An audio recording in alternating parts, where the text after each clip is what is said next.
మనిషి దేనికోసం పుట్టడు. అసలు సక్సెస్ అనేదే లేకుండా ప్రయాణించే ఒక వ్యక్తిని చూడాలంటే నన్ను చూడండి. ఇప్పటి వరకు ఫెయిల్యూర్సే 34 years వరకు కూడా. కానిస్టేబుల్ రాకపోతే సబ్ ఇన్స్పెక్టర్ చదివినా, సబ్ ఇన్స్పెక్టర్ రాకపోతే గ్రూప్ 2 చదివినా, గ్రూప్ 2 రాకపోతే గ్రూప్ 1 చదువుతున్నా. రేపు గ్రూప్ 1 రాకపోతే కూడా నేను ఏం చేస్తున్నా మీకు తెలుసు. సో నేనేమంటున్నంటే దీనికోసం మనిషి పుట్టాడు, ఒక ఉద్యోగం చేయడమో ఇంకో దానికోసమో. సో బట్ ప్రయత్నం చేయాలి, ఒక కమిట్మెంట్ తోటి చేయాలి, డెడికేషన్ తో చేయాలి, హార్డ్ వర్క్ తోటి చేయాలి. నీ నాలెడ్జ్ మీద నీకు నమ్మకం ఉండాలి. ఈ ఎగ్జామినేషన్స్ నీ నాలెడ్జ్కి ప్రామాణికత కాదు. ఇదేంటంటే బతుకుదేరు, ఒక జీవనాధారం కోసం నువ్వు ఒక ప్రయత్నం చేసినావు. సో దానికి ఆ నాలెడ్జ్ కరెక్ట్ రీచ్ అయినటువంటి వాళ్ళు సరిపోతారు. ఉదాహరణ, మామిడికాయ ఉందనుకోండి, వేసవిలో మామిడికాయ పచ్చడి పెట్టాలంటే మామిడికాయ తెచ్చే పెట్టాలి, ఉసిరికాయ తెచ్చి పెట్టలేం. సో అంటే ఆ ఉద్యోగానికి ఆ లెవెల్కి సరిపోయే వాళ్ళు దానికి సెలెక్ట్ అవుతారు.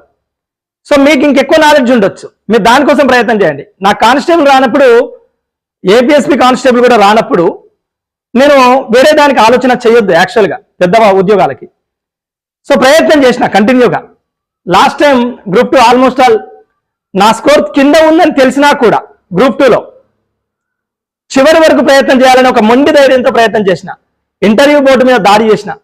నా వీడియో ఒకవేళ నిజంగా పాత మాజీ సభ్యులు చూస్తే కూడా వాళ్ళు వండర్ అవుతారు. ఎందుకంటే ఆ రోజు జరిగినటువంటి సన్నివేశం అలాంటిది. 30-35 నిమిషాలు నాకు ఆ రోజు ఇంటర్వ్యూ జరిగింది.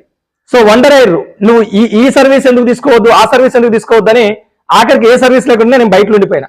సో అంటే 514 ఓపెన్ కట్ ఆఫ్ అయితే 12 బీసీడీలో వచ్చింది, 11 నాకు రాలే. సింగిల్ మార్క్ తోటి ఓడిపోయినా. సో అదొక దాదాపుగా 6-7 ఏళ్ల ప్రయాణం ప్రిపరేషన్లో.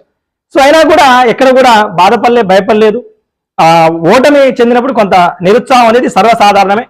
మరి నిజంగా మొన్న 2019లో గ్రూప్ 2 ఆఫీసర్లు అయినటువంటి వాళ్ళు అపాయింట్మెంట్స్ అంటే 16 నోటిఫికేషన్, ఓ 10 ఏళ్ల తర్వాత నాకంటే రెట్టింపు స్థాయిలో ఉండొచ్చు, మంచి పొజిషన్లో ఉండొచ్చు. నేను మరి 10 ఏళ్ల తర్వాత కలిసి నిరుత్సాహపడొచ్చు వాళ్ళని కలిసి కూడా. కానీ ఆ పరిస్థితి రావద్దు అనే కాన్సెప్ట్ లో అంతకంటే బెటర్గా ఉండాలనే ప్రయత్నం చేయాలి. సో మీ ఓరియంటేషన్లో మీకు మీ నాలెడ్జ్కి సరిపోయినప్పుడు అది రాదు. పైలట్ని తీసుకొచ్చి కారు డ్రైవింగ్ రానప్పుడు కారు తోలమంటే తోలలేడు. కారు డ్రైవర్ తీసుకుపోయి పైలట్ గా నడపమంటే ఆయనకు ఆ నాలెడ్జ్ లేకపోతే నడపలేడు. సో దేనికి తగ్గ ఉద్యోగస్తులు దానికి సెలెక్ట్ అవుతారు. మీరు చెప్పలేము, మీరు ఎమ్మెల్యేనే అవుతారేమో, భవిష్యత్తులో ఎంపీ అవుతారేమో, లేకపోతే పెద్ద బిజినెస్ మ్యాన్ అవుతారేమో. ఈ రోజు పెట్టినటువంటి యాప్లు అన్ని కూడా అమెజాన్ కావచ్చు, లేకపోతే ఫ్లిప్కార్ట్లు కావచ్చు, ఫేస్బుక్ లో, ట్విట్టర్లు, ఇవన్నీ కూడా వీళ్ళేం టాపర్స్ కాదు. వీళ్ళంతా కూడా మధ్యలో వదిలేసినటువంటి చదువును వదిలేసిన డ్రాప్ అవుట్ క్యాండిడేట్స్, యావరేజ్ క్యాండిడేట్సే తర్వాత ఆ టాపర్స్ ని కూడా తలదన్నే స్థాయిలో ఉన్నారు.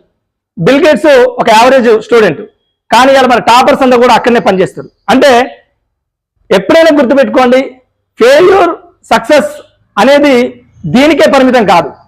జీవితం అనేది సక్సెస్ ఆఫ్ ఫెయిల్యూర్ అనేది నీకు ఎండింగ్ లో నువ్వు 100 ఏళ్ళు బతికితే తెలుస్తుంది. సో అంటే అసలు ఈ కాలానికి 100 ఏళ్ళు కూడా ఎవరు బతకడు.